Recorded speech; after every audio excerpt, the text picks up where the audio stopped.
শুকরিয়া আদায় করি ইসলামিক সেন্টার বা দাওয়া সেন্টার তাওয়াতুল জালিয়াত বা জামিয়াতুদ দাওয়া আল ইরশাদ ওয়া তাওয়াতুল জালিয়াত মদিনা আল মুনাওয়ারা, এই ইসলামিক সেন্টারের এবং তার কর্মকর্তা যারা দায়িত্বশীল রয়েছেন, মাসউলিন রয়েছে, তাদের আল্লাহ তাদেরকে যেন জাযায়ে খায়ের দান করেন। যার তারা আমাদেরকে এই আলোচনা সভা অনুষ্ঠিত করার জন্য অনুমতি দিয়েছেন এবং আহ্বান করেছেন। আল্লাহ তাদের যেন দিন দুনিয়া ভালো করেন, আরো বেশি তৌফিক দান করেন এবং এই দেশের মানুষ এবং এই দেশে যারা প্রবাস জীবনে কাটাচ্ছেন, আল্লাহ সবাইকে যেন সার্বিক দিক থেকে রহমতে রাখেন, বরকতে রাখেন এবং সমস্ত অনিষ্ট থেকে আল্লাহ হেফাজতে রাখেন। অসৎ চক্র যারা রয়েছে তাদের অনিষ্ট থেকে আল্লাহ রাব্বুল আলামিন এই বেলাদুল হারমাইন, বেলাদুল তাওহীদ ওয়াস সুন্নাহ কে আল্লাহ রাব্বুল আলামিন যেন হেফাজতে রাখেন, এখানকার দায়িত্বশীলদেরকে আল্লাহ হেফাজতে রাখেন, আর ভালো লোকদের সংখ্যাকে আল্লাহ বৃদ্ধি করেন, ভালো লোকদেরকে আল্লাহ রাব্বুল আলামিন ভালো জায়গায় বসবাসের জন্য তৌফিক দান করেন। নবী সাল্লাল্লাহু আলাইহি সাল্লামের হাদিস স্পষ্ট, অসৎ লোকের জায়গা এই মদিনা মুনাওয়ারায় নেই। সুতরাং মদিনা মুনাওয়ারায় বসবাস করি, এখানে যদি কারো অন্তরে সততা না থাকে, কারো আকীদা আমলে আখলাক চরিত্রে দ্বীনে যদি সততা না থাকে, তাহলে এখানে তাদের জায়গা নেই। এক সময় তাদেরকে এখান থেকে একেবারে লবণ যেমন পানিতে পড়লে সেটা গলে গিয়ে নিশ্চিহ্ন হয়ে যায়, তেমন আল্লাহ করে দেবেন, সেই হাদিসের কথা। সুতরাং সতর্ক সাবধান, বিশেষ করে যারা মদিনায় বসবাস করছেন প্রবাসী ভাইদেরকে বলছি। শুকরিয়া আদায় করি আমাদের জামিয়া ইসলামিয়ার ছাত্র ভাইদের, আর বিশেষ করে আমার ডানে বামে যেসব ভাইরা রয়েছেন, শেখ জায়নুল আবেদিন, শেখ হারুন রশিদ, শেখ সাদি, হাফেজাহুমুল্লাহ তাআলা, ফাজাজাহুমুল্লাহ খায়ের ছোট ভাই, তারা সার্বিক সহযোগিতা করেছেন এই অনুষ্ঠানের জন্য, তাদের শুকরিয়া আদায় করি। আল্লাহ যেন তাদের ভালো করেন, তাদের ইলমে, আমলে, দাওয়াতে, দিনে দুনিয়াতে বারাকা দান করেন।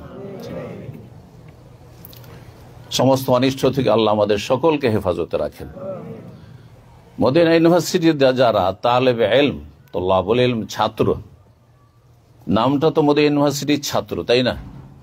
কিন্তু কখনো এটা ভাববেন না যে আমাদের দেশে অমুক ইউনিভার্সিটির ছাত্র অথবা অমুক মাদ্রাসার ছাত্র সেই রকমই। আমাদের দেশের যারা আলেম, যাদেরকে বলা হচ্ছে, কারণ আমাদের দেশের ভাষায়, সাধারণ ভাষায় যেটা বলা হয় সেটা হচ্ছে মাদ্রাসা পাশ করলেই, ফারেক দওরা হইলেই অথবা ফাজেল কামেল হইলেই তো আলেম হয়ে গেল। এটা আমাদের দেশীয় পরিভাষা। সে এলেম কতটা আছে ওইসব দেখার বিষয় নয়। তো আমাদের দেশের অর্থে যদি বলেন, তাহলে মদিনা ইউনিভার্সিটির সাধারণ ছাত্র, বিশিষ্ট যারা ছাত্র, সিনিয়র ছাত্র, তাদের কথা শুধু বলছি না, তারা বিজ্ঞ আলেম বললে ভুল হবে না।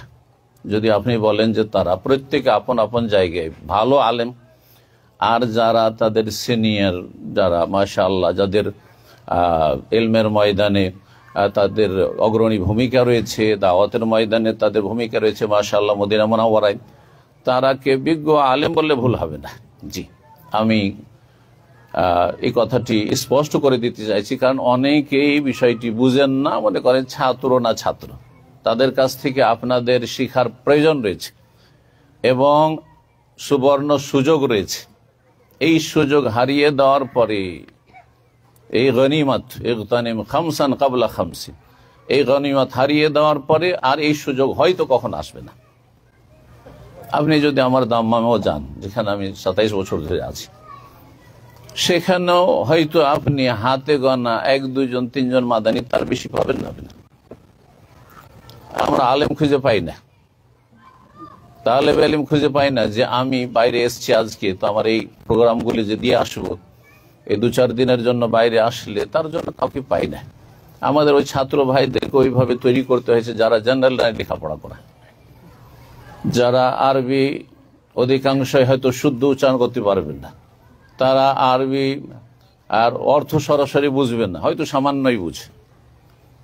চিন্তা করুন, আপনারা এখানে যাদেরকে পাচ্ছেন তারা আলহামদুলিল্লাহ আরবি ভাষায় তারা গভীর জ্ঞান রাখে, দিনই যে সব সাবজেক্টগুলো রয়েছে সে সম্পর্কে ভালো তাদের জ্ঞান রয়েছে, বাংলা ভাষা সম্পর্কে তাদের মাশাআল্লাহ ভালো দখল রয়েছে। সুতরাং তাদের কাছ থেকে এখানে যদি দিন কিছু শিখে না, যে কোনো জায়গায় দর্শ হচ্ছে, যেসব ভাইরা যাচ্ছেন, শরীক হচ্ছেন, অংশ নিচ্ছেন, সহযোগিতা করছেন, ফাজাজাহুমুল্লাহ খাইর, আল্লাহ ভালো করুন তাদের। কিন্তু যারা যাচ্ছেন না, গাফিলতিতে সময় কাটিয়ে দিচ্ছেন, অবহেলায় যাচ্ছি, মাঝে মধ্যে বসি আর এইরকম কাটাচ্ছেন, এই সময়গুলি আর ফিরে আসবে না। দেশে গিয়ে এই সুযোগ পাবেন না। দেশে বেদাত আর বেদাতীদের ছড়াছড়ি, যারা মানুষকে দলন মদিল্লন বিভ্রান্ত, তারা বিভ্রান্ত করছে, তাদের দাপট সেখানে এত ভেজালের মাঝে খাঁটি জিনিসটি খুঁজে পাওয়া মুশকিল। যেমন বাজারে গিয়ে যদি ভেজাল আর ভেজাল বিক্রি হয়, খাঁটি মধু, খাঁটি দুধ আর খাঁটি তেল, খাঁটি অমুক, এইসব খুঁজে পাওয়া যেমন খুবই মুশকিল আজকালকার জামানায় হয়ে গেছে, ঠিক তেমনি খাঁটি কোরআন সুন্নাহর মানহাজে সালাফ সম্পর্কে জ্ঞাত আলেম, যারা জ্ঞানী, আপনাকে সঠিক জ্ঞান দিতে পারবে, এইরকম আলেম পাওয়া বা এই রকমের ইলম পাওয়া, এই রকমের উৎস পাওয়া বড়ই মুশকিল হয়ে গেছে। কিন্তু এখানে যেটুকু পাবেন, যে ইলমটা পাবেন, সেটা পাবেন আপনি পরিষ্কার পরিচ্ছন্ন স্বচ্ছ পাবেন। সুতরাং এখান থেকে যেটুকু নিয়ে যাবেন আপনার ভিতটা মজবুত হবে। আল্লাহ যেন আপনাদের সকলকে তৌফিক দান করেন। আমি আলোচনা বেশি লম্বা করব না, এমনিও নিয়ত ছিল, কিন্তু আসার পরে পরে শুনলাম ভাইদের কাছ থেকে যে ভোর 4টায় আপনাদের অনেক ভাইদের ডিউটি রয়েছে, বিশেষ করে আশেপাশে আগামীকালকে, তাই না? অনেকের ভোর 4টায় ডিউটি রয়েছে, তার মানে ফজরের আগেই, ফজর অনেক আগে। এখানে তো ফজর 5:30, তাই না? তো এই জন্য আমি ভাই জামিল আবেদিনকে আমি বলে দিয়েছি, হ্যাঁ, পাশে উনি বসেছিলেন, যে আমি তাহলে আধা ঘন্টা আলোচনা করি। উনি বলে আর একটু বেশি করেন। তাহলে ঠিক আছে, আধা ঘন্টা থেকে 40 মিনিট, ওর মধ্যে কিছু সময় তো ভূমিকাতে পার হয়ে গেল, তাই না? তবে কথাগুলির উপর আমল করার চেষ্টা করবেন। দেখেন, বেশি শোনাটা বড় জিনিস নয়, আপনি যেটুকু জানছেন আমল করবেন, এটা হচ্ছে গুরুত্বপূর্ণ বিষয়। সাহাবায়ে কেরামগণ এক একটি আয়াত অথবা হাদিস শোনার সাথে সাথে আমলের সুযোগে থাকতেন। সবসময় তো সব আমলের সময় থাকে না, তাই না? সুযোগ থাকে না, ক্ষেত্র থাকে না। ওই রকম যখন সুযোগ পেতেন, চান্স নিতেন যে কোন সময় কোন আয়াত এবং হাদিসটির বাস্তবায়ন করতে পারি, আমল করতে পারি। আর আমরা জানছি অনেক, যারা মাদ্রাসা পড়ুয়া, যারা অন্যকে ভালো কথা বলছেন, জানছি অনেক, কিন্তু আমলের ক্ষেত্রে এত ঘাটতি, কারো আকীদাতি ঘাটতি, কারো ইবাদত বন্দেগীতে গাফিলতি, কারো আখলাক চরিত্রে অবনতি। তাহলে আপনার এই ইলম দিয়ে কি হবে যে অনেক বেশি শিখলেন আপনি, আর আমলের ক্ষেত্রে একবারে জিরো হয়ে যাচ্ছেন। এমনটা হলে তো রবের কাছে ফেসে যেতে হবে। ইহুদীদেরকে গজব প্রাপ্ত জাতি বলা হয়েছে, মাগজুব আলাইহিম বলা হয়েছে। কেন? তারা জানতো বেআমল। আর খ্রিস্টানদেরকে বলা হয়েছে দাল্লিন, পথভ্রষ্ট বলা হয়েছে। এর জন্য তারা মূর্খ, জানতো না, তার সাথে বেআমল। তাহলে জানার পরে আমল করছেন না, জানছেন যে গীবত করা হারাম, জানছেন আমানতে খেয়ানত হারাম, জানছেন যে এগুলি আজকাল সোশ্যাল মিডিয়ার যুগে কোন মুসলিম ভাই বোন বলতে পারবে না যে এইগুলো শিরক আমরা জানতাম না, এগুলো বিদআত আমরা জানতাম না, এগুলো হারাম, এগুলো জানতাম না। জানার চেষ্টা করেন।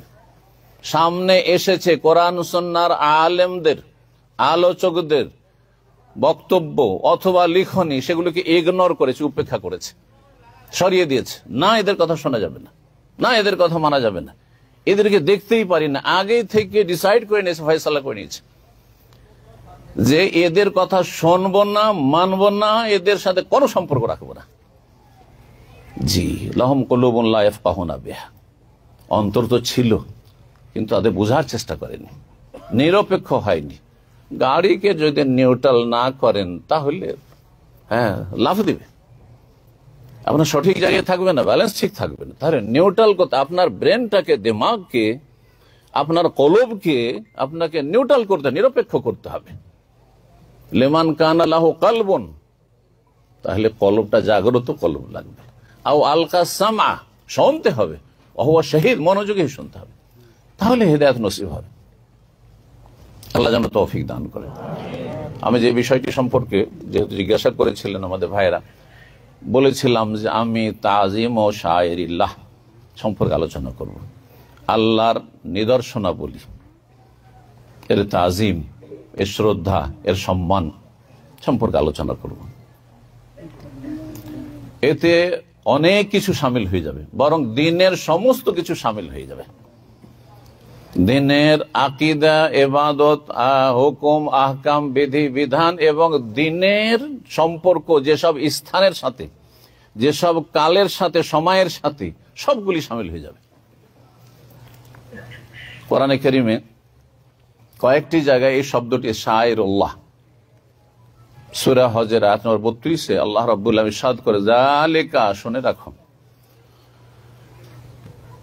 আগে যেসব আলোচনা চলছে তার সাথে আল্লাহ বলছেন, ওমাই ইউআযিম শাআইর আল্লাহ, যারা আল্লাহর নিদর্শনাবলীর তাজিম, শ্রদ্ধা, সম্মান করবে, ইজ্জত করবে, মান সম্মান দেবে, ফাইন্নাহা মিন তাকওয়াল কুলুব, তাহলে জেনে রাখো যে এটি তাদের অন্তরের আল্লাহ ভীরুতার প্রমাণ বহন করে।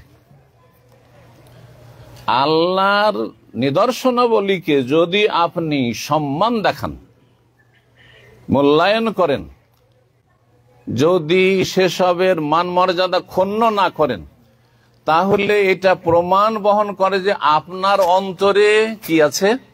তাকওয়া আছে, আল্লাহ ভীরুতা আছে।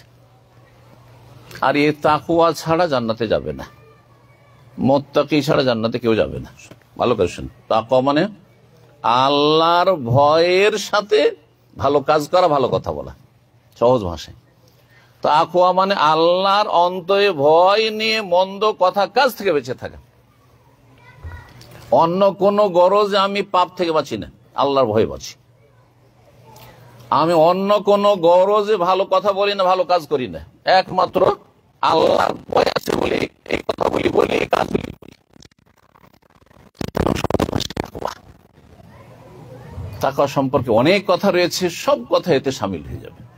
আপনি এক একটি কথা বলছেন অথবা এক একটি কাজ করছেন, কিসের জন্য? আল্লাহর ভয়, আল্লাহর ভয়। তাকওয়া মানে আসলে শাব্দিক অর্থ বেঁচে থাকা, কিন্তু ইত্তাকুল্লাহ, আল্লাহকে ভয় করো, এই উদ্দেশ্যে এইভাবে অর্থটা করা হয়েছে অন্য ভাষাগুলিতে। ইত্তাকুল্লাহ ওয়াত্তাকুন নার, হ্যাঁ, তার মানে আল্লাহর ভয় নিয়ে এই কথাগুলি বলো, এই কাজ করো, এই কাজ করিও না, এই কথা বলিও না। আল্লাহর শায়ের কি? আল্লাহর শায়ের খুব সহজ ভাষায় বলে দিলাম, দিনের সাথে যত কিছু সম্পর্ক, দিন ইসলামের সাথে, সবগুলি আল্লাহর নিদর্শনাবলী। নিদর্শন কাকে বলা হয়? যা দিয়ে কোনো কিছুকে চেনা যায়। নিদর্শন যা দিয়ে কাউকে চেনা যায়। রবকে চেনার জন্য, রবের সাথে সম্পর্ক করার জন্য, রবের সাথে সম্পর্ক মজবুত করার জন্য যতগুলি বিষয় রয়েছে, সবগুলি আল্লাহর শায়ের অন্তর্ভুক্ত। এই জন্য কোরআনে কারিমে সূরা বাকারা যদি দেখেন, আল্লাহ বলছেন, ইন্না সাফা ওয়াল মারওয়াতা মিন শাআইরিল্লাহ, নিশ্চয় সাফা এবং মারওয়া আল্লাহর নিদর্শনাবলীর অন্তর্ভুক্ত। সাফা মারওয়া দুটো পাহাড়, ছোট, এই দুটো পাহাড় আল্লাহর নিদর্শন বলা হয়েছে। কিসের জন্য? ওই পাহাড়ে কোনো তাবারুক আছে? না, না, ওই সব বিশ্বাসী আমরা না। পাথরে কোনো বরকত আমরা চাই না। লা তানফা ওয়ালা তাদুর। ওমর ফারুক রাদিয়াল্লাহু তাআলা আমিরুল মুমিনিন স্পষ্ট করে দিয়েছে হাজরে আসওয়াদের সামনে, যে হাজরে আসওয়াদ সাফা মারওয়ার চাইতে বেশি শ্রেষ্ঠ, কিন্তু স্পষ্ট করে দিয়েছে তুমি লাভও করে দিতে পারো, লসও করতে পারো না। তবে কেনই তোমাকে চুমা দিচ্ছি? ওয়ালাউলা আন্নী রাআইতু রাসূলুল্লাহ কাব্বালাকা মা কাব্বালতুকা, যদি রাসূলুল্লাহ সাল্লাল্লাহু আলাইহি ওয়াসাল্লামকে চুমো দিতে না দেখতাম তাহলে তোমাকে চুমা দিতাম না। তার উদ্দেশ্য হচ্ছে আল্লাহর ইবাদত রসুলের তরিকে করা সাল্লাল্লাহু আলাইহি ওয়াসাল্লাম। আল্লাহর ইবাদত করবেন রাসূলুল্লাহ সাল্লাল্লাহু আলাইহি তরিকে। পাথর থেকে আমরা কিছু আশা করি না, রবের কাছে সবকিছু আশা করি, কিন্তু রবের কাছে আশা করলে রসুলের তরিকে আসতে হবে।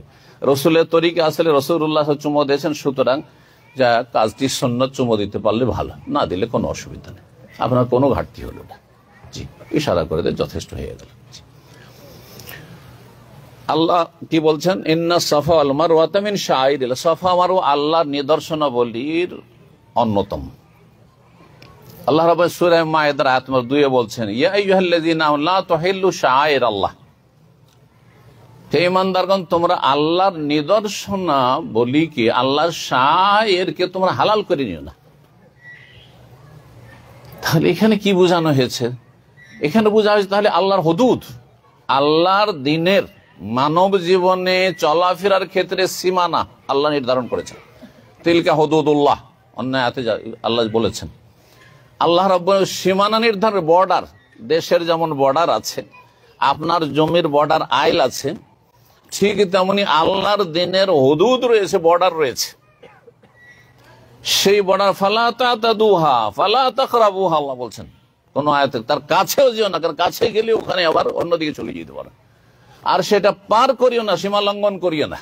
বর্ডার পার হইলে আপনি আসামের কাঠগড়ে হাজে অন্য দেশে চলে গেলে অবৈধভাবে।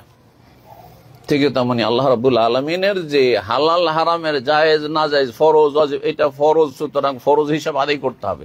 এটি সুন্নাত, সুন্নত হিসাবে আদায় করতে হবে। সুন্নতকে ফরজের মতো করলে হবে না। এটি বিদাত, বিদাত থেকে বেঁচে থাকতে হবে। এটি শিরক, হ্যাঁ এটা নাজায়েজ, এটা হারাম, সুতরাং হারাম থেকে বেঁচে থাকতে হবে। ফালা তাকরাবুহা, তার কাছেও যেও না।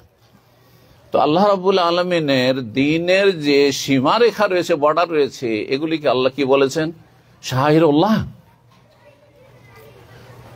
আল্লাহর শায়ের যেমন স্থানগুলি প্রমাণ করে সাফা মারওয়া আল্লাহর শায়ের, তেমনি সময়কালও আল্লাহর নিদর্শন, আল্লাহর শায়ের। যেমন হজের মাসগুলি রয়েছে, আপনার এই রমজান মাস রয়েছে, রমজান সামনে আসছে, রমজানে আমরা কদম রাখতে যাচ্ছি। আল্লাহ শায়ের, গুরুত্বপূর্ণ বহুমুখী ইবাদত বন্দেগী রয়েছে এই রমজানকে কেন্দ্র করে।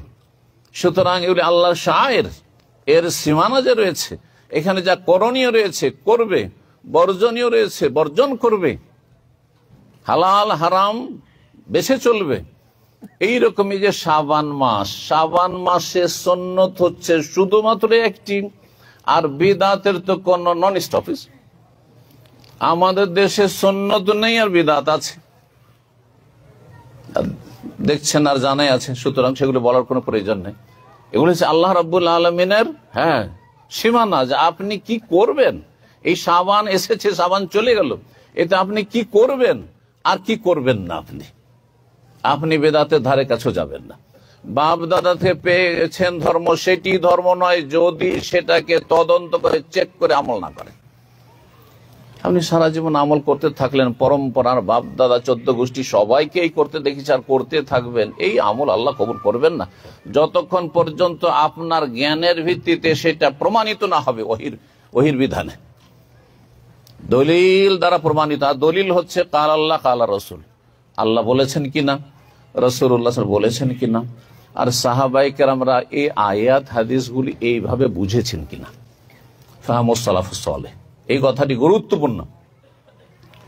সমস্ত বাতিল পন্থে বিদাতি ফিরকা রয়েছে, জঙ্গি থেকে শুরু করে খাওয়ারেজ থেকে শুরু করে যতগুলি, আর খাওয়ারেজদের পৃষ্ঠপোষক যারা রয়েছে, গদিবাদী, এইরকমই যতগুলি বিদাত পন্থীরা রয়েছে, সুফিরা রয়েছে, সবাই কোরআন হাদিসের কিছু না কিছু দলিল পেশ করে, কিন্তু নিজের মন মতো ব্যাখ্যা করে, যার নাম অপব্যাখ্যা, তাহরিফ, মানবী করে।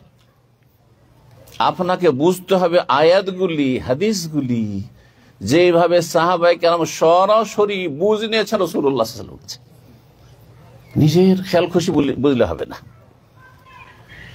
না হলে পথভ্রষ্ট হয়ে যাবেন। কোন গর্তে গিয়ে যে পড়বেন আর উঠতে পারবেন না সেই জাহান্নামের গর্ত থেকে, সেই গর্ত থেকে জাহান্নামের গর্তে চলে যাবেন। আল্লাহ যেন বুঝার তৌফিক দান করেন, সংশোধনের তৌফিক দান করেন। আল্লাহর শায়ের সম্পর্কে বলতে গিয়ে বললাম যে জামানার ক্ষেত্রে, সময়কালের ক্ষেত্রে, যেমন রমজান মাস যেহেতু সামনে আসছে সেজন্য এটিকে সামনে রাখবো আমার আলোচনায়।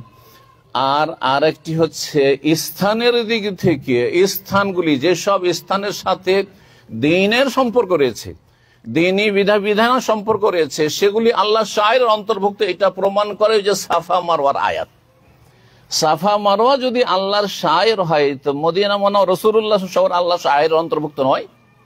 অবশ্যই আপনাকে বুঝতে হবে বিষয়টি। তাহলে আপনাকে কি করতে হবে? এই মদিনা মুনাওয়ারা তাজিম করতে হবে। আলোচনার বিষয়বস্তু তাজিম ও শায়রিল্লাহ। মদিনার তাজিম যেন আজমাত, বড়ত্ব, মহত্ব, মান, সম্মান আপনার অন্তরে থাকে, কথায় থাকে, কাজে থাকে, আকীদা আমলে থাকে। সময়কালে রমজান মাস আসছে, সুতরাং রমজান মাস সম্পর্কে দুটি বিষয় বিশেষ করে বলবো। এই মদিনা মুনাওয়ারা, যেহেতু এখানে বসেই কথা বলছি, আর রমজান মাস সামনে চলে আসছে এই 2-4 দিন পরেই, সুতরাং এই রমজান মাস আল্লাহর শায়ের কি নয়? অবশ্যই সেটি। সুতরাং রমজান মাসে এর জন্য প্রস্তুতি নিতে হবে আপনাকে। যেমন যার প্রস্তুতি হবে ঈমানি প্রস্তুতি, তেমন তার ইবাদতের কোয়ালিটি হবে এবং তার আখলাক আমলে পরিবর্তন আসবে। এই রমজান তার জীবনে ইনকিলাব, বিপ্লব নিয়ে আসবে। আর রমজান আসছে, চলে যাচ্ছে, যেমনটা ছিলাম তেমনই হয়ে গেলাম, তার চাইতে আরো খারাপ হয়ে গেলাম, আপ ডাউন করতে আছি। ওই যে সে বছরকে বছর কত রমজান ফেললাম, কিন্তু কোন রকমের ইসলাহে নফস হলো না, আত্মার পরিশুদ্ধি, তাজকিয়া নফস হলো না। এই লাভ কি হলো? তাহলে আরো বলি যে রমজানের সিয়াম সম্পর্কে আল্লাহ বলতে কি বলেছেন? লাভ কি বলেছেন? লাআল্লাকুম তাত্তাকুন, তোমরা যাতে করে তাকওয়া অর্জন করতে পারো। আর এই তাকওয়া আপনার অন্তরে আছে, এর প্রমাণ হচ্ছে যে আপনার মধ্যে আল্লাহর শায়ের তাজিম থাকবে, শ্রদ্ধা সম্মান থাকবে। সুতরাং মদিনার তাজিম যদি যথাযথ না থাকে, তাহলে আপনার অন্তরে আল্লাহর ভয় ভীতি নেই, তাকওয়া নেই। আপনি জাহান্নামকে ভয় করেন না, জান্নাতের আশাবাদী না। ভালো করে শুনেন, যখন জাহান্নামের কথা আল্লাহ বলেছেন তখন বলেছে ওইদ্দাত লিল কাফিরিন। দুটো আয়াতের দিকে শুধু ইঙ্গিত করছি সময় স্বল্পতার জন্য। জাহান্নাম কার জন্য তৈরি করা হয়েছে? হ্যাঁ, ওইদ্দাত লিল কাফিরের জন্য তৈরি করা হয়েছে। তো কাফেরের বিপরীত হচ্ছে মুমিনিন। কিন্তু আল্লাহ যখন জান্নাতের কথা বলছেন তখন বলছে ওইদ্দাত লিল মুত্তাকিন ওয়াসারিউ ইলা মাগফিরাতিন মির রাব্বিকুম ওয়া জান্নাতিন আরদুহা কাআরদিস সামাই ওয়াল আরদ ওইদ্দাত লিল মুত্তাকিন। আল্লাহ বলেন না ওইদ্দাত লিল মুমিনিন, যদিও অন্য রিয়াতুলিল্লাযিনা আমানু রয়েছে, কিন্তু যেহেতু খাস আয়াত চলে এসছে, সুতরাং শুধু ঈমানের দাবিদার হইলে হবে না। মুসলিম উম্মাহ সৎ হোক আর অসৎ হোক, বার হোক আর ফাজের হোক, হ্যাঁ, বিদাতি হোক আর হেদায়েতি হোক, সবাই দাবি করছে মুসলিম। কিন্তু না, সবাই যে সরাসরি জান্নাতে চলে যাবে নিজের খেয়াল খুশি আমল করে তা নয়, বরং মুত্তাকি হইতে হবে। আল্লাহর ভয় নিয়ে ভালো কাজ করতে হবে, ভালো কথা বলতে হবে। আল্লাহর ভয় সবসময় ধরে রেখে আপনাকে গুনাহ থেকে বেঁচে থাকতে হবে, মানবতার খাতিরে, হ্যাঁ, সমাজের খাতিরে, অথবা বড়জনের খাতিরে, অথবা এখানে পরিবেশটা ভালো পরিবেশ, সুতরাং সেই খাতিরে আমি কিছু ভালো কথা বলছি, ভালো কাজ করছি। আর এখানে যেহেতু প্রতিকূল পরিবেশ, খারাপ পরিবেশ, আমি চলে এসেছি পশ্চিমা দেশে অথবা নাপাক পরিবেশে, সুতরাং সেখানে তাদের সাথে আমি একাকার হয়ে গেছি। বেদাতি সমাজ চলে এসেছি, তখন তাদের বেদাতে শরিক হয়ে যাচ্ছে, তাদের ইস্তেজিকে শরিক হয়ে যাচ্ছে। না না, এইভাবে চলবে না, এইভাবে চলবে না। সম্মানিত ভাতৃমণ্ডলী, একটি হচ্ছে রমজান মাস, আর একটি হচ্ছে মদিনা মুনাওয়ারা। রমজান মাস সম্পর্কে বলবো যে রমজান মাসের প্রস্তুতি নেন। আর সবচেয়ে বড় প্রস্তুতি হচ্ছে যে মানুষ ভুলের ঊর্ধ্বে নয়। কুল্লু বানি আদামা খাত্তা, নবী সাল্লাল্লাহু আলাইহি ওয়াসাল্লাম, প্রত্যেক আদম সন্তান ভুল করে থাকে। কিন্তু সবচেয়ে ভালো মানুষ ভুল করার পরেও ওয়া খায়রুল খাত্তাইন আত-তাওয়াবুন, যে তওবা করে ফিরে চলে আসে। তওবা হচ্ছে আপনার সাবানের মতো, শরীরে ময়লা আবর্জনা লেগে আছে, ডিউটি করে এসছেন, অথবা গন্ধ ছড়াচ্ছে, আপনি ঘেমে গিয়ে শরীরে গন্ধ হয়ে গেছে, কয়েকদিন ধরে গোসল করার সুযোগ সুবিধা হয়নি, আপনি সাবান দিলেন আর ক্লিন হয়ে গেল, ফ্রেশ হয়ে গেল, আর কোনো গন্ধ নেই, আর কোন রকমের যেটা অস্বস্তি ছিল, একটা অশান্তি ছিল, সেটা নেই। শরীর পরিষ্কার পরিচ্ছন্ন। তো মানুষকে, একজন মুসলিমকে পরিষ্কার পরিচ্ছন্ন হওয়ার জন্য আপনি একটা মোবারক সময় আপনি প্রবেশ করতে যাচ্ছেন, তার দ্বার প্রান্তে আপনি পৌঁছে গেছেন, তাহলে তার আগে আপনাকে প্রস্তুতি নিয়ে পরিষ্কার পরিচ্ছন্ন হইতে হবে। সেটা হচ্ছে তওবায়ে সাদেকা, অন্তরের সততার সাথে তওবাতান নাসুহা, খালেস অন্তর থেকে তওবা করতে হবে। আচ্ছা বলুন তো, আমাদের মদিনায় যারা দিনী ভাই শাইখদের দার্সে বসেন, তওবার কোনো শর্ত আছে না শুধু তওবা পাঠ করলেই হবে? শর্ত আছে, তাই না? যদি শুধু এমনি পড়তে থাকি, হ্যাঁ, অন্যদের আপনার জপার মতো, হ্যাঁ, পড়তে আছেন আস্তাগফিরুল্লাহ আস্তাগফিরুল্লাহ আস্তাগফিরুল্লাহ বলে চলবে, শুধু যথেষ্ট? এটার প্রয়োজন আছে অবশ্যই জিকির, কিন্তু এটার উদ্দেশ্য হচ্ছে যে আপনি আগে সে শর্তগুলি পুরা করে এটা বেশি বেশি পড়বেন, তাহলে কাজে আসবে। শর্তগুলি কি? তওবার কয়টি শর্ত যে বলবেন? হাত তুলেন। হ্যাঁ, 3টি শর্ত। এ কিন্তু আমার দাম্মামের পুরাতন ছাত্র। কত সালের? হ্যাঁ, আর মাশাআল্লাহ মালয়েশিয়া ঘুরেছে, আরো কয়েকটা দেশ মনে হয় কোথায় দেখা হয়েছে, আরো বাহরাইন না কুয়েতও দেখা হয়েছে। তারপরে তখন মাশাআল্লাহ মদিনা মুনাওয়ারা শেষখানে। ইন্নামাল আমালু বিল খাওয়াতিম। আল্লাহ রাব্বুল আলামিন ভালো মানুষদেরকে ভালো জায়গায় রাখুন।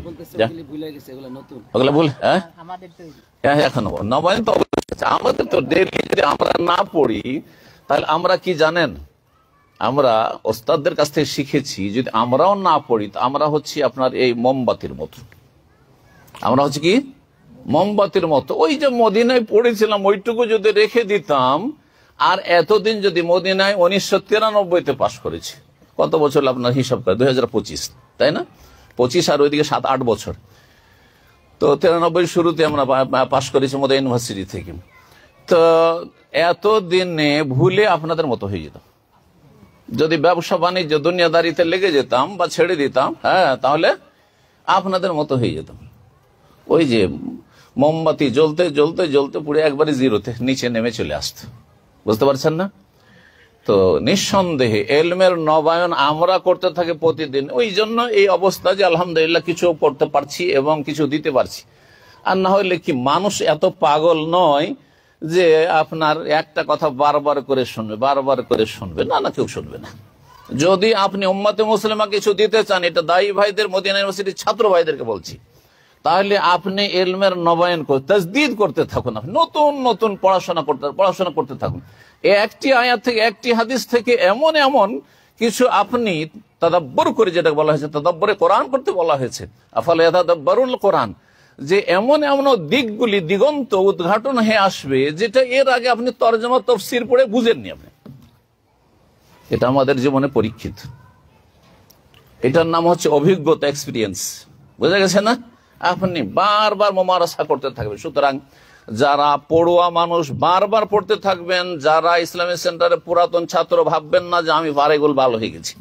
না না, আপনি আরো বেশি চর্চা করতে থাকুন। আল্লাহ যেন সকলকে তৌফিক দান করেন। তওবার 3টি শর্ত। দেখি আর কেউ বলুক। এ তো খুব পুরাতন ছাত্র, 20-25 বছর থেকে ইসলামী সেন্টার, দাওয়া সেন্টার, বিভিন্ন জায়গায় ছাত্র, মাশাআল্লাহ। হ্যাঁ, নাকি গোলমাল করে দিলাম অন্যদের বলে? হ্যাঁ, বলেন। তওবার শর্ত আছে, তার মানে আপনাদের তওবার দরকার হয় না। আপনাদের নাম সব মাসুম। বাংলাদেশে মেলা নাম কিন্তু মাসুম আছে। আমার মনে হয় কত কোটি মানুষ বাংলাদেশে? 15 না 17 কোটি? 18 কোটি পৌঁছে গেছে। মাসে একসময় 15 বলতাম 25 বছর আগে। জি, 18 কোটির মধ্যে মনে হয় কোটি কাছিয়ে যাবে মাসুম আছে বাংলাদেশ। নাম মাসুম। মাসুম মানে কি? মানুষ নিষ্পাপ হইতে পারে, মানুষ নির্ভুল হইতে পারে? না না না, মাসুম না। মুতাসিম করতে পারে।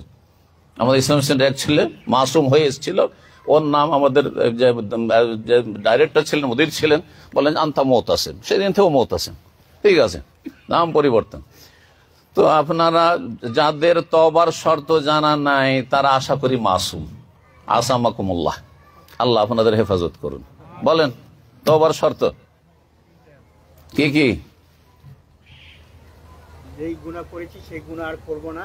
হ্যাঁ, করব না। স্টপ। প্রথম থেমে যাও। বললেন যে স্টপ, থেমে যান, থামিয়ে দেন।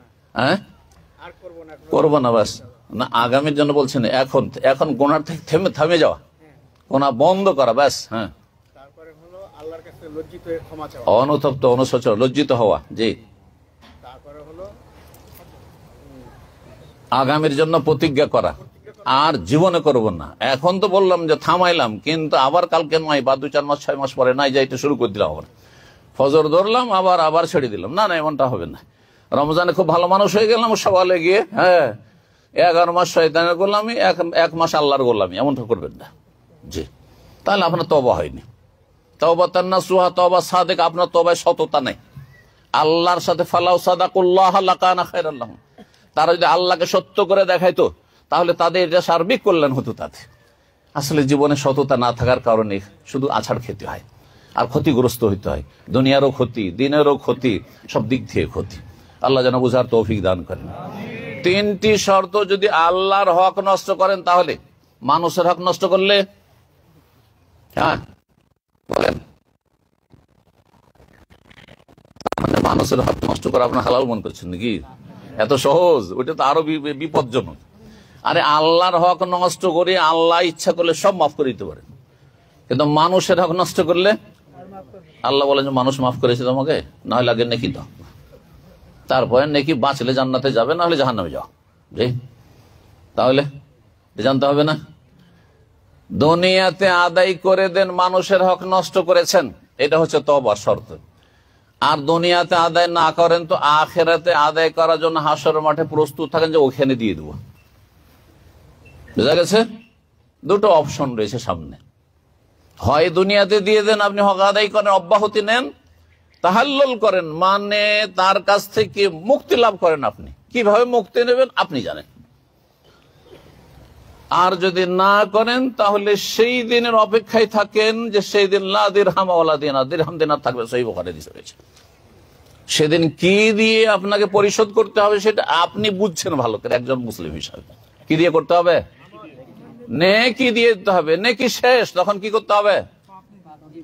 ওই যে দাবিদার যারা আসবে যে আল্লাহ আমার টাকা মেরেছে, তো আমাকে কষ্ট দিয়েছে, আমাকে খুন করেছে, তো আমার অন্যায় করেছেন, আমার মান সম্মান নষ্ট করেছে, আমার বিরুদ্ধে অপপ্রচার চালিয়েছে, গুজব রটিয়েছে, ইত্যাদি ইত্যাদি বহু বহু হক নষ্ট করে আর দেখছেন যে জিরো হয়ে গেছেন হাসরের মাঠে, নেকি আর নেই, শেষ হয়ে গেছে, হতভাগা। তখন ওই গুনাহগুলি ফাতুরিহাত আলাইহি সুম্মা তুরিহা ফিন্নার, সহিহ মুসলিমের হাদিস।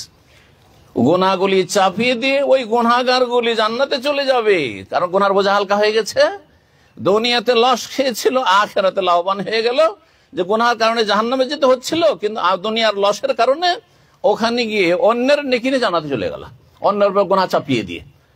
আর আপনি হতভাগা, এত নেকির পাহাড় ওহদ সমান আপনি নেকি নিয়ে গেছেন, আর তারপরে সেখানে গিয়ে হয়ে গেলেন মুফলিস, মানে মাফি ফুলুস। আমি মুফলিসের তরজমা করি, মাফুলিস মানে সালফে মাখাজ, সালফে গ্রামার আছে, মানে মাফি ফুলুস। বুঝলেন তো? মাফি ফুলুস মানে কি? পয়সা নেই, মানে কি? সর্বহারা, নিঃস্ব। তো এই মুফলিস মানে হচ্ছে নিঃস্ব। মুফলিস ফুলুস থেকে এসছে কিন্তু। তো যেন সেই দিন সর্বহারা না হইতে হয়, সেদিন নিঃস্ব না হয়ে যেতে হয়। আল্লাহ যেন এই অনুভূতিগুলি আমাদেরকে সব সময় ধরে রাখার তৌফিক দান করেন। মদিনায় আছেন, সুতরাং মদিনার এহতেরামের ক্ষেত্রে এই কথাগুলি যেন বিশেষভাবে মনে থাকে। সব জায়গায়, এই নয় যে দেশে গেলে আপনি মেনে নেবেন, কিন্তু যেখানে জায়গা হচ্ছে মহত্বপূর্ণ, জায়গা বেশি গুরুত্বপূর্ণ ফজিলতের, সেখানে যেমন নেকির ফজিলত রয়েছে, তো গুনাহরও ভয়াবহতা রয়েছে। জি, সেটাও বিপজ্জনক হবে। সুতরাং সতর্ক সাবধান সবসময় থাকবেন। আল্লাহ যেন আমাদেরকে সতর্ক সাবধান জীবনযাপনে তৌফিক দান করেন। বলছিলাম রমজান মাসের প্রস্তুতির কথা, বেশি কথা লম্বা করলে লম্বা হয়ে যাবে, আর সময় এগিয়ে চলে গেছে। তো তওবা অবশ্যই করতে হবে, এটি হচ্ছে সবচেয়ে বড় প্রস্তুতি। আল্লাহ তওবা করতে হবে। কত মানুষ আছে এখনো এই কয়েকদিনের মধ্যে দুনিয়া থেকে চলে যাবে, আল্লাহ তাদের দলে সামিল না করে আল্লাহ ওর সুযোগ দাও আল্লাহ, এরকম বহু রমজান দাও আল্লাহ, আল্লাহর কাছে দোয়া করেন আল্লাহ, আল্লাহ বাল্লিগনা রমাদান, আল্লাহ বাল্লিগনা রমাদান। 6 মাস সালাফে সালেহিন দোয়া করতেন। জি, আর তারপরে রমজান পার হওয়ার পরে 5 মাস দোয়া করতেন, কবুলের জন্য দোয়া করতেন। জি আপনি আমল করে নিলেন, নাকে তেল দিয়ে ঘুমিয়ে গেলেন, কবুল হইল কি হইল না সেটা আপনি চিন্তাই করলেন না, মনে করছেন অনেক কিছু করেছি। না না না, এইরকম কাজ করবেন না। এটা ইব্রাহিমের সুন্নাত না, আদর্শ নয়। ইব্রাহিম আলাইহিস সালাম কাবার ঘর নির্মাণ করছেন, চিন্তা করুন পরিস্থিতি কেমন ছিল সেখানে। না নিজের বাড়ি ঘর আছে সেখানে, সেখানে এসে বাপ বেটা দুইজন মিলে রাজমিস্ত্রির কাজ করছেন আর রবের কাছে দোয়া করছেন, রব্বানা তাকাব্বাল মিন্না ইন্নাকা আনতাস সামিউল। কিভাবে আল্লাহ কবুল করেছেন দেখুন তো দেখি, কিভাবে কল্পনা করা যায়। আজকে জায়গা দেওয়া যায় না, পা ফেলা যায় না মানুষের।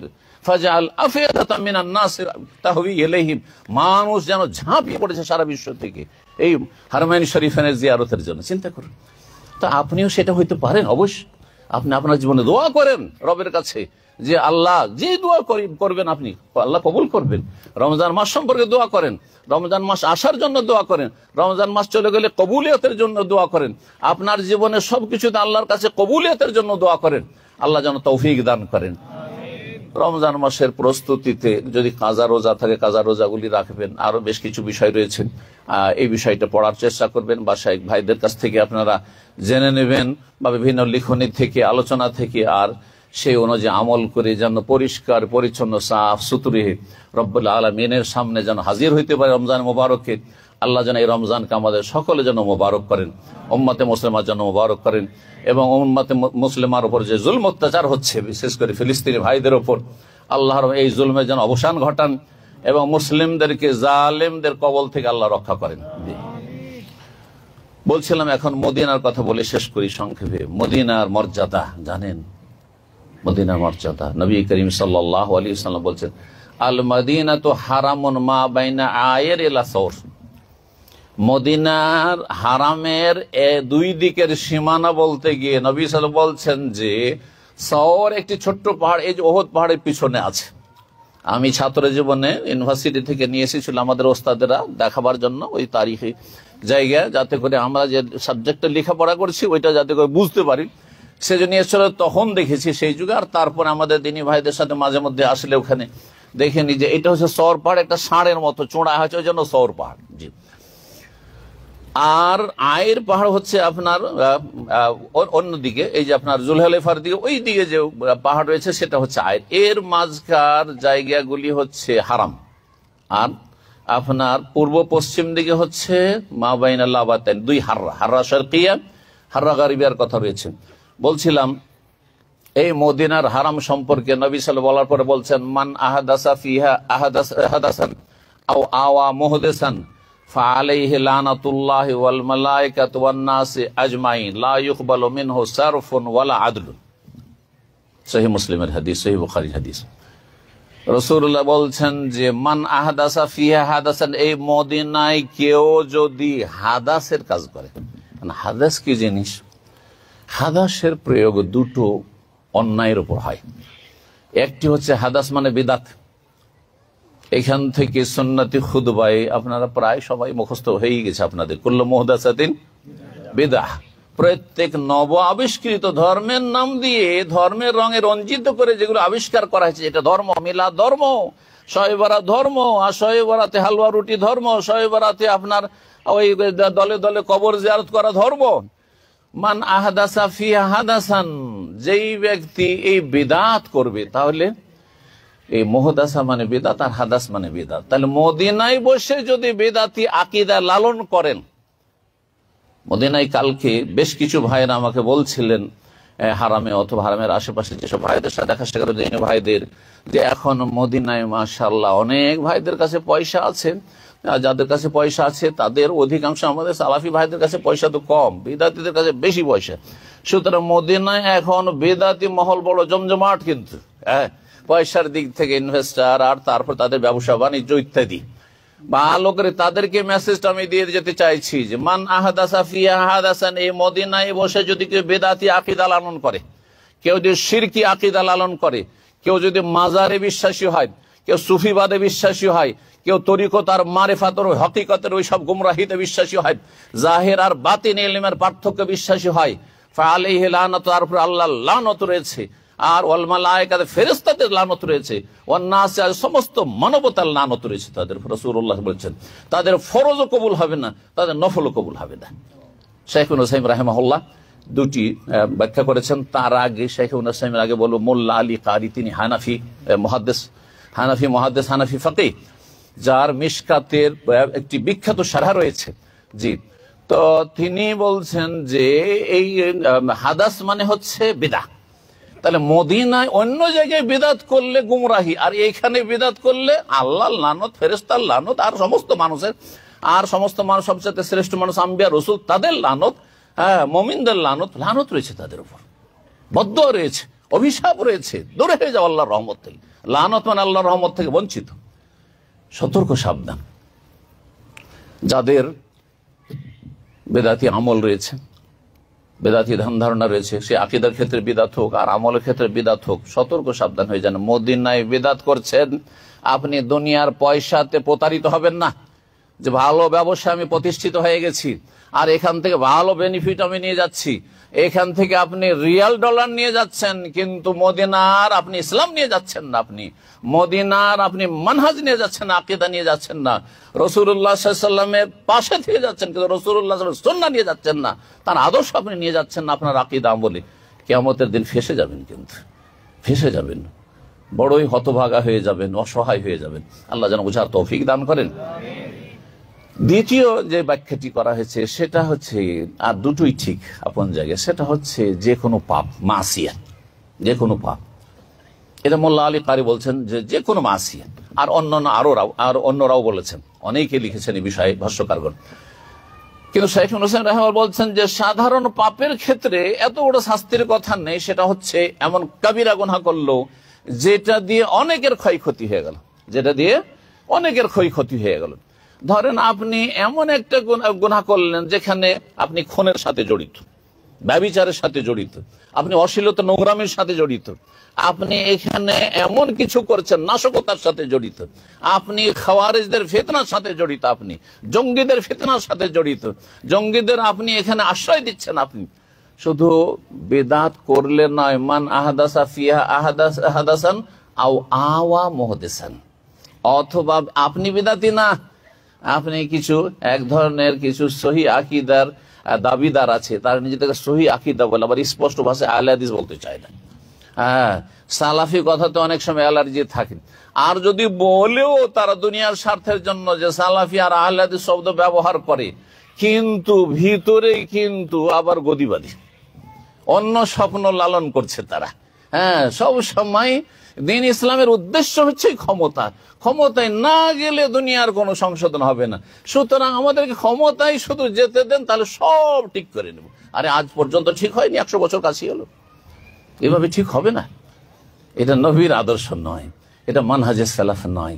আগে এই আকীদার পরিশুদ্ধি হইতে হবে, আগে মানহাজ মতাদর্শের পরিশুদ্ধি হইতে হবে, আগে আপনার আকীদা, মানহাজ এবং আমল সহিশুদ্ধ হইতে হবে, আর মানুষের ব্যক্তি জীবনে সংশোধন হইতে হবে, আপনার ভিতকে মজবুত করতে হবে।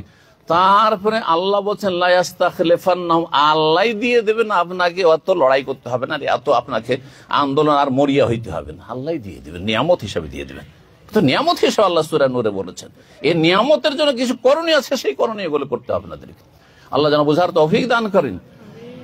কোন বিদআতিকে আপনি হচ্ছেন ওদের ঘেঁষা, হ্যাঁ, ওদের সাথে প্রীতি আছে, যার ফলে ওদেরকে আশ্রয় দিচ্ছেন, আপনি ওদেরকে সুযোগ করে দিচ্ছেন, ওদেরকে আপনার ঘরে রাখছেন, ওদের আপ্যায়ন করছেন, ওদের খাতির করছেন আপনি, যারা আপনার এই সমস্ত গুমরাহির সাথে, বিভিন্ন পাপের সাথে অথবা বিদআতি মানহাজের সাথে জড়িত, বিদআতি আকীদার সাথে জড়িত, তাদেরকে আওয়া মুহদিসান, তার উপর আল্লাহর লানত, ফেরেশতাদের লানত, সমস্ত মানুষের লানত রয়েছে।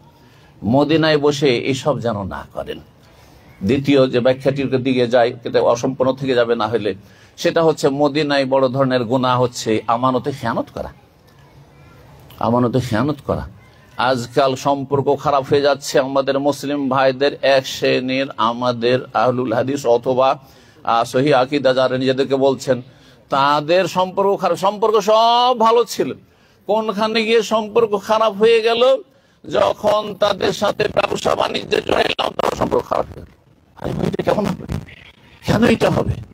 শয়তান আপনার সম্পর্কে বেশি সুযোগ নিয়ে আছে, কারণ আপনাদেরকে শিরিক করাতে পারছে না, আপনাদেরকে বিদআত করাতে পারছে না, আপনাদেরকে আপনার ধর্মের নামে বিভ্রান্ত করতে পারছে না, তখন দুনিয়াদারিতে ফাঁসিয়ে আপনাকে বিভিন্নভাবে বিপদে ফেলছে। সুতরাং এমনটা যেন না হয়। আমানত সম্পর্কে আল্লাহর কাছে সবাইকে জিজ্ঞাসা করা হবে। সুতরাং আল্লাহকে ভয় করে সবাই আমানত রক্ষা করে। সমস্ত ভাইদের জন্য বলছি, ইন্না শাইতানা কাদ আইসা ইয়াবুদাহুল মুসাল্লুনা ফি জাজিরাতিল আরব, সহিহ মুসলিম হাদিস। রাসূলুল্লাহ সাল্লাল্লাহু আলাইহি ওয়াসাল্লাম বলছেন যে শয়তান নিরাশ হয়ে গেছে যে আরব দেশে, অর্থাৎ এই যে সালাফি আকীদা, সহিহ আকীদা, আহলে হাদিসদের আকীদা যারা বিশ্বাসী, মানহাজে বিশ্বাসী, তাদেরকে আবার মূর্তি পূজা করাবে অথবা মাজার পূজা করে, পীর পূজা করবে, এটা করাইতে পারবে না। নিরাশ হয়ে গেছে। ওয়ালাকিন ফিত তাহরিশ বাইনহুম, আপোষে লড়িয়ে দেবে। এই যে পয়সার খেলাতে ফেলে, পয়সার ফিতনায় ফেলে দিবে, লড়ে যাবে। আর ক্ষমতার স্বার্থ আর দলাদলি, হ্যাঁ ওর মূল্যায়ন হচ্ছে তো আমার মূল্যায়ন হয় না, আপোষে হিংসা, বিদ্বেষ, শত্রুতা। মদিনায় বসে যদি হিংসা থাকে, বিদ্বেষ থাকে, শত্রুতা থাকে কারো সাথে, সে এগিয়ে যাচ্ছে, সে বড় হয়ে যাচ্ছে, অথবা সে আমাদের সাথে কিছু বিষয়ে মতের মিল নেই, সেজন্য না, সালাফি ভাইদের মাঝে উদারতা নিয়ে আসতে হবে, দিলটাকে বড় করতে হবে, যাতে করে আমরা অন্যকেও জায়গা দিতে পারি। আর অন্যদের সাথেও অন্যকে জায়গা দেওয়া মানে এই নয় যে আপনি বেদাত থেকে নিয়ে এসে আপনি স্টেজে জায়গা দেবেন। তবে আমাদের বেদাতি ভাইয়েরা, মুসলিম ভাই, এতটুকু জায়গা অবশ্যই দিতে হবে যে আমাদের সাথে ভ্রাতৃত্ব আছে যতক্ষণ পর্যন্ত ঈমান ভঙ্গ না করেছে, ইসলাম ভঙ্গ না করেছে। এটা কখনো আমরা মনে করি না যে তাদেরকে আমরা ইহুদি নাসারাদের মতো মনে করব যেমন তারা করে, হ্যাঁ এক শ্রেণীর লোকেরা, না। এই জন্য তারা মসজিদ আক্রমণ করে, তারা আমাদের আহলে হাদিসদের মাদ্রাসা আক্রমণ করে। আমরা আহলে হাদিস ভাইরা, শয়তান এখানে সুযোগ নিয়েছে, বিভক্ত করেছে। আসল হচ্ছে যে আমরা আসল জায়গায় থাকবো, যে আহলে হাদিস সংগঠন, দেশের প্রেক্ষাপটে সংগঠনের প্রয়োজন রয়েছে, সুতরাং সেখানে যে সাংগঠনিক ভাবে সংঘবদ্ধ তাদের সাথে থাকবো। আর আমরা যে ভুল বুঝাবুঝি রয়েছে সেগুলিকে আমাদের মধ্য থেকে দূর করার চেষ্টা করব, এবং আমরা সাদ্দেদু ওয়াকারিবু করে কাছাকাছি হওয়ার চেষ্টা করব। কারণ আমাদের আকীদা এক, মানহাজি এক। আর তারপরে আমাদের মধ্যে কিছু লোকের মানহাজে যে বিভ্রান্তি রয়েছে সেগুলির যদি ভুল ধরে দেওয়া হয়, তাহলে কখনো এটা ভাববেন না যে তাদের সাথে আবার হিংসা আছে, এই শত্রুতা আছে, এটা ভুল বুঝবেন না। আমাদের আহলে হাদিসদের মধ্যেও কিছু মানুষ এমন আছে যাদের এইরকম কিছু বিভ্রান্তিগুলি আছে, সেগুলিকে শনাক্ত করা অত্যন্ত জরুরি। নাহলে সাধারণ মানুষ বিভ্রান্ত হয়ে যাচ্ছে। উনিও তো সই আকীদার আলেম, কিন্তু বুঝে না যে ভাই উনি পড়ে এসছেন কোন হানফি মাদ্রাসাতে পড়ে এসছেন, ওই দেওবন্দি মাদ্রাসাতে পড়ে এসছেন, সুফিদের মাদ্রাসায় পড়ে এসছেন, অথবা তিনি আকীদা মানহাজ, মদিনার মানহাজ ভালো করে বুঝেননি, যার ফলে এই ধরনের কথাবার্তা বলে দিয়েছেন। একটা কবিরা গুনার জন্য হাদিসে শাস্তির কথা এসছেন, দিল শাস্তি দিয়ে এমন করে ঢুকালো যে কোশ্চিন কালেও নাকি জান্নাত নেই। না, এগুলো বাড়াবাড়ি হয়ে যাচ্ছে। সুতরাং এই ধরনের যে বিভ্রান্তিগুলো রয়েছে আমাদের এক শ্রেণীর তালেবে ইলমদের মাঝে, সেগুলি সংশোধন নাসিহার সাথে করতে হবে। এবং সেগুলি যেহেতু সমাজে ছড়িয়ে গেছে, বিভ্রান্তিগুলো ছড়িয়ে গেছে, সেগুলি আমাদের রদগুলো ছড়িয়ে আসতে হবে। এই বিষয়গুলিতে আমাদেরকে, দায়ী ভাইদেরকে খেয়াল রাখতে হবে। আল্লাহ যেন তাদের সকলকে তৌফিক দান করেন এবং হককে প্রতিষ্ঠিত করার জন্য সার্বিক চেষ্টা করার তৌফিক দান করেন, এবং বাতিলকে প্রতিহত করার জন্য আল্লাহ যেন সার্বিক চেষ্টা করার তৌফিক দান করেন, এবং সবাই মিলে আল্লাহ রাব্বুল তৌফিক দান করেন। এবং আমাদের মাঝে যে ভুল বুঝাবুঝি রয়েছে, কিছুটা দূরত্ব রয়েছে, এগুলি সেরে সারিয়ে নেওয়ার আল্লাহ যেন তৌফিক দান করেন, অন্তরকে আল্লাহ যেন কাছাকাছি করে দেন। এই মদিনাই থেকে আবার হাসরের মাঠে আসামের কাঠগড়ায় কঠিন শাস্তির সম্মুখীন না হইতে হয়। এখানে আমার আলোচনা শেষ করছি। ওয়া জাযাকুমুল্লাহু খাইরান ওয়া সাল্লাল্লাহু ওয়া সাল্লাম বিনা মুহাম্মদ ওয়া আলা আলিহি ওয়া সাহবিহি আজমাইন।